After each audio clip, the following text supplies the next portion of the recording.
Let me describe what happens when a great power includes a smaller nation as an equal partner at the negotiating table. Since my colleague seems to believe this would be a triumph of justice rather than a recipe for paralysis. The smaller nation arrives with demands it cannot enforce. It insists on terms the larger power will never accept.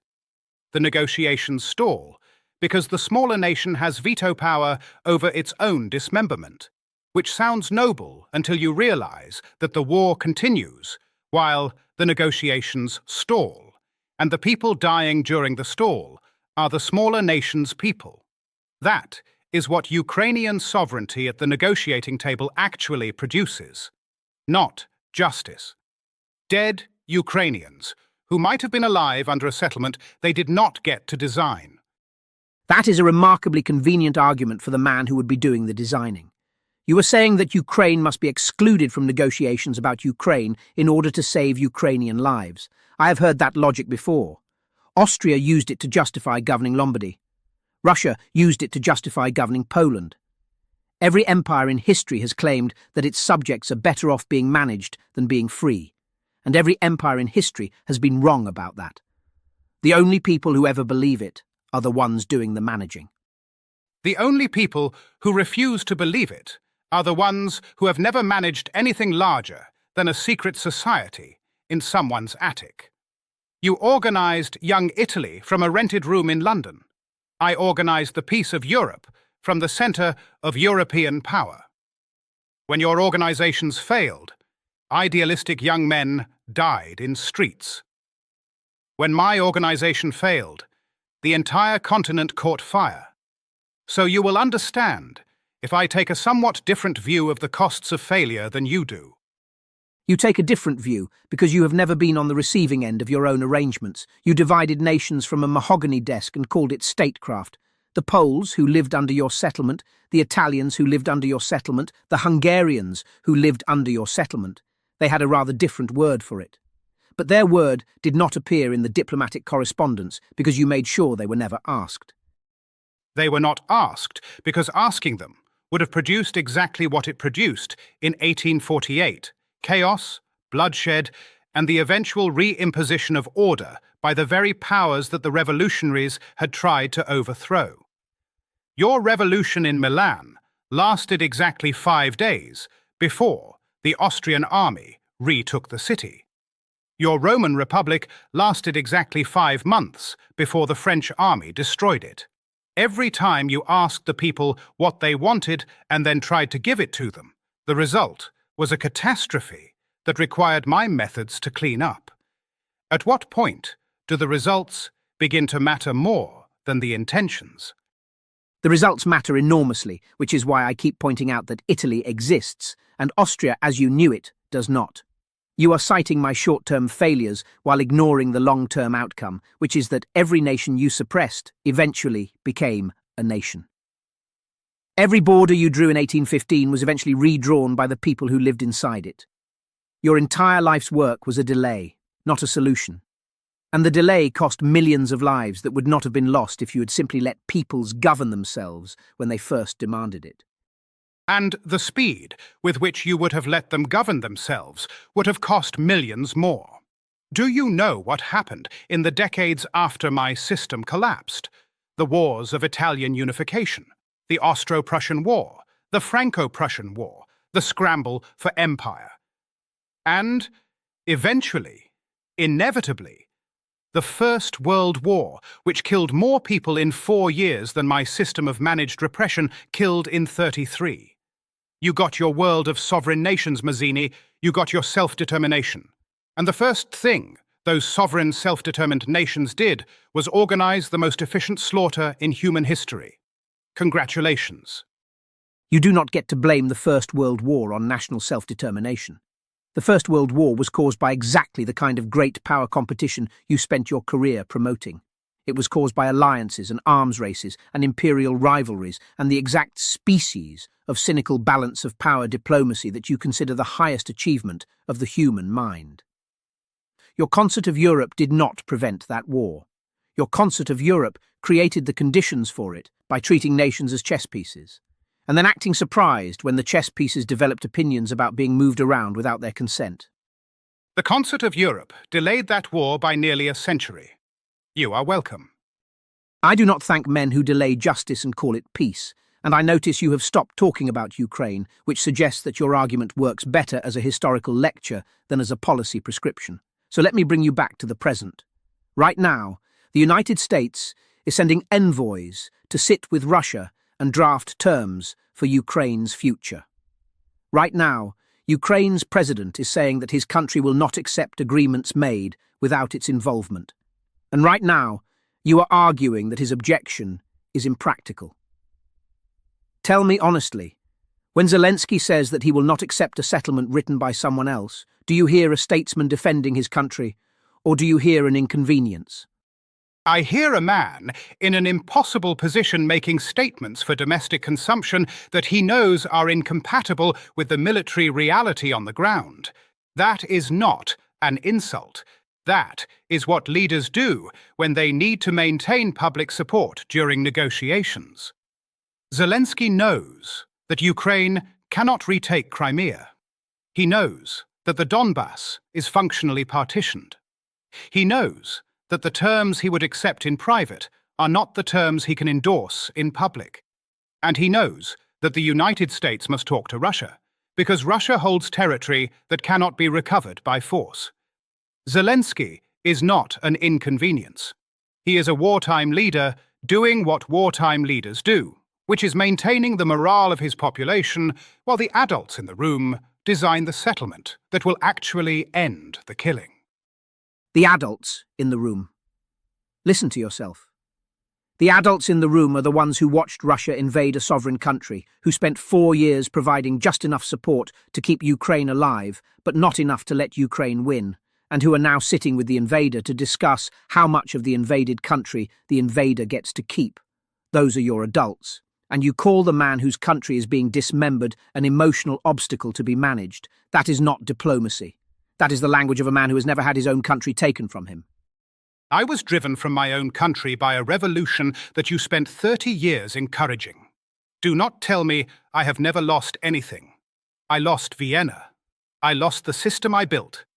I lost everything I spent my career constructing, and I lost it because men like you convinced men less intelligent than you that burning things down was the same as building something better. I have been on the receiving end of your idealism, Mazzini, and I can tell you from personal experience that it is a deeply unpleasant place to stand. You lost your position. You did not lose your country. You retired to a comfortable estate and wrote your memoirs while the people whose national aspirations you had crushed for 3 decades were still fighting and dying for the right to govern themselves. Do not compare your loss of a cabinet post to their loss of sovereignty. It is obscene. What is obscene is your willingness to sacrifice an entire generation of Ukrainians on the altar of a principle that you cannot enforce. You want Ukraine at the negotiating table as an equal partner. Fine. What happens when Ukraine demands the return of Crimea, and Russia says no? What happens when Ukraine demands NATO membership and Russia threatens nuclear escalation? What happens when the negotiations collapse because you insisted on treating a 40 million-person nation-state and a nuclear-armed empire as equivalent parties? I will tell you what happens. The war continues, and every day the war continues, Ukrainians die. Your principle costs lives. My pragmatism saves them. Your pragmatism saves nothing except the comfortable arrangement of the powers that are doing the saving. You would hand Crimea to Russia because taking it back would be expensive. You would deny Ukraine its choice of alliances because Russia would find it threatening. You would design a peace that rewards invasion and punishes resistance, and then you would congratulate yourself on your realism while the Ukrainian people live inside borders drawn by someone else for someone else's convenience. That is not saving lives. That is saving the status quo and calling it mercy. The status quo you despise is the only thing standing between Europe and another general war. If you dismantle the arrangements that keep major powers from fighting each other, you do not get freedom. You get 1914. You get 1939. You get a continent on fire, and the small nations you claim to champion are the first ones to burn. I have seen it happen. I watched Napoleon's wars destroy an entire generation before I rebuilt the order that kept the next generation alive. Do not stand there and tell me that order is oppression. Order is the only thing that keeps your precious small nations from becoming battlefields. Order built on the backs of enslaved peoples is not order. It is a prison with a chandelier, and the fact that the prison lasted 33 years does not make it a civilization. It makes it a well-managed dungeon. A well-managed dungeon where nobody died, which is more than your revolutions can claim. Nobody died? Ask the Poles who rose up in 1830 and were crushed by the Russian army that your concert of Europe decided not to stop. Ask the Italians who were executed in the streets of Milan by the Austrian garrison that you personally ordered to maintain control. Nobody died because you did not count the people your system killed as people. They were subjects, not citizens, and you treated their deaths as administrative costs. I treated their deaths as tragedies that could have been avoided if agitators like you had not told them that dying for a flag was more noble than living under a government they did not choose. You sent those men to die, Mazzini. You wrote the pamphlets, and you lit the fuse, and you watched from London while they burned. I watched from London because your system made it a crime to watch from Italy. I was in exile because you decided that believing in Italian nationhood was a criminal offence. You do not get to exile a man and then criticise him for being far away when the fighting starts. And you do not get to start fires from a safe distance and then claim the moral high ground because you were not standing in the flames. I would have stood in the flames. I tried to stand in the flames. Every revolution I organised, I offered to fight in. And every revolution you organised failed. And Italy exists. What part of that do you not understand? Italy exists because Cavour was a better diplomat than you were a revolutionary. Cavour learned from my failures because I made the failures worth learning from. Nothing changes without someone willing to fail first. You never risked anything. You managed everything from a position of total safety and then called yourself brave for keeping the world exactly as it was. I kept the world from destroying itself, which is the only form of courage that actually matters. Keeping the world from changing is not courage. It is cowardice with a title. And burning the world down in the name of freedom is not courage. It is vanity with a body count. You want to talk about body counts? The body count of your system is every person who lived and died under foreign rule because you decided their freedom was too dangerous to allow. The Ukrainians who die under a settlement designed without their consent will be on your ledger. Metternich, not mine. And the Ukrainians who die because you insisted on a principle instead of a peace will be on yours. Every single one. I would rather have their blood on my hands than their chains. And that is exactly why people like you should never be allowed near a negotiating table. And that is exactly why people like you end up fleeing their own capitals when the people you negotiated over finally decide they have had enough. If you have found this debate as infuriating to watch as it was to conduct, I suggest you like and subscribe so you can watch future arguments with people who are wrong about things. Speaking of wrong, my colleague here has an entire career to draw from. Like and subscribe, because this is clearly the only way my colleague will ever experience approval from people he has not personally suppressed. Visit philosopherstalk.com for more debates between men who changed history and men who delayed it. I will let you guess which category each of us falls into. I am certain the audience can determine which of us built a system that lasted 33 years and which of us built organizations that lasted until the first cannon was fired. But I welcome their judgment. Unlike some people, I have nothing to fear from scrutiny. The man who fled Vienna in disguise has nothing to fear from scrutiny.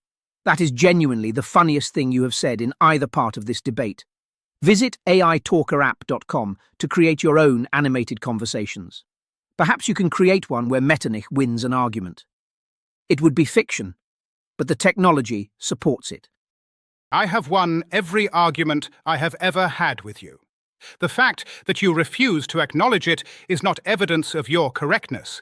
It is evidence of your persistence, which I have always considered your single most dangerous quality, and I do not mean that as a compliment. Coming from you, I will take it as one anyway. It is the closest you have ever come to saying something true about me.